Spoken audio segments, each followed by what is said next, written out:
I thank Rick Glazer and his colleagues at the Justice Center for recognizing me with this award. It is an exceptional group of advocates to be associated with, even more to be honored by. It has been my great privilege to work as an advocate for low-income people for my legal career, first in Little Rock, then Phoenix, then Dallas, and for the last 32 years in Charlotte.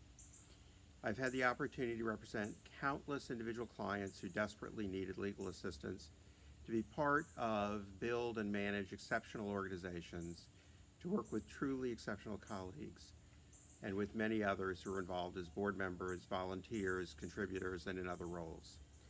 It has been an enormously satisfying and rewarding career. I have worked in and through organizations and see this award as recognition of the role that these organizations play in securing justice in this community and of the centrality of justice in our lives. I have mixed feelings about being recognized for lifetime anything, which makes it sound like it is over. But that is tempered by hearing that the award comes with a pension, and even more so for being recognized by the North Carolina Justice Center, an organization about which I care deeply and have tremendous respect. Most of the organizations that I have worked for came out of the war on poverty, a distant memory from my teenage and early adult years. But the concept of ending poverty has stuck with me for my lifetime. My work teaches me that we could end poverty as a society if we really wanted to. Many less wealthy countries have come far closer than we have. There are combinations of programs policy experts have devised that we can afford and would largely end poverty, would completely end child poverty. If we really wanted to do that, we could. It is this belief that keeps me working for change.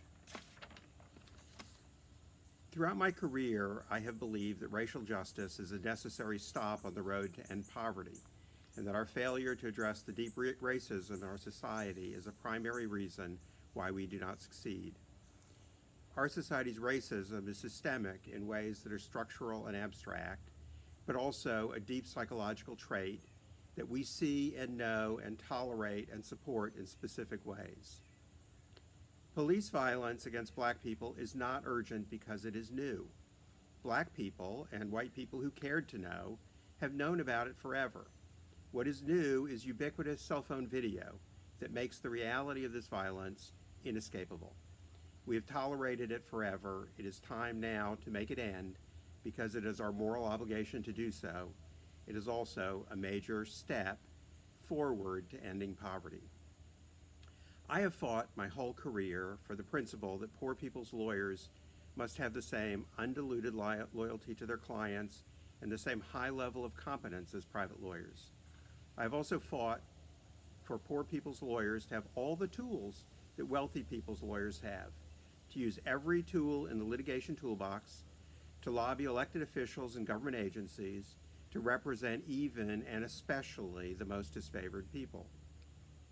In 1996, Congress tried to destroy federally funded legal services programs for low-income people, resulting in broad prohibition on programs engaging in many kinds of systemic advocacy, lobbying and class actions among them, and from representing disfavored groups, immigrants, incarcerated people, and others. Two of the successes I am most proud of in my career were to help preserve legal services programs like the Justice Center and the Charlotte Center for Legal Advocacy that are not subject to these restrictions. One part of my lifetime achievement was to help create the North Carolina Justice Center in 1996 out of the defunded remnant of the North Carolina Legal Services Resource Center, which was the lobbying arm of our state legal services system and was set to be eliminated under the new restrictions. With Greg Malhoit and Willis Williams and others, we assembled fragments in the swirling storm of funding cuts to form the Justice Center with a handful of great staff and slivers of funding. It has been awe-inspiring to watch the Justice Center grow to what it is today, to have accomplished so much. A few years later, the agency that I work for, then called Legal Services of Southern Piedmont, gave up federal funds to reclaim systemic advocacy, bringing class action cases in public benefits, healthcare, and other areas, building a practice representing immigrants in the new Charlotte Immigration Court, which serves all of North Carolina, and doing other work that federally funded legal services programs are not permitted to do. That organization, now called Charlotte Center for Legal Advocacy, has also grown and accomplished so very much. The Advocacy Center works to secure safety, economic security, and family stability for its clients and community, to ensure that everyone has sufficient income to meet basic needs, access to health care, decent housing, immigration status they qualify for, protection from consumer fraud, and so much more. We combine individual representation with systemic advocacy built on that foundation. We work with children and families, veterans, elderly and disabled people, immigrants, and students. We have an exceptional staff, board, volunteers, and other supporters, and collaborate with many community and service organizations. Low-income people need lawyers. They need advocates. They need them to be fully able to use the entire range of advocacy tools to promote and protect the rights of low-income people. We must be able to do this for each individual client and to change systems that adversely affect all low-income people. It is part of how we will end poverty and racism for everyone in our community. But it is only a part. The legal system does not fix anything long-term. The political and economic systems push back. Court victories in welfare cases were reversed by the repeal of welfare programs. Court victories in voting rights cases were eroded by voter suppression. School desegregation victories were undone by white flight.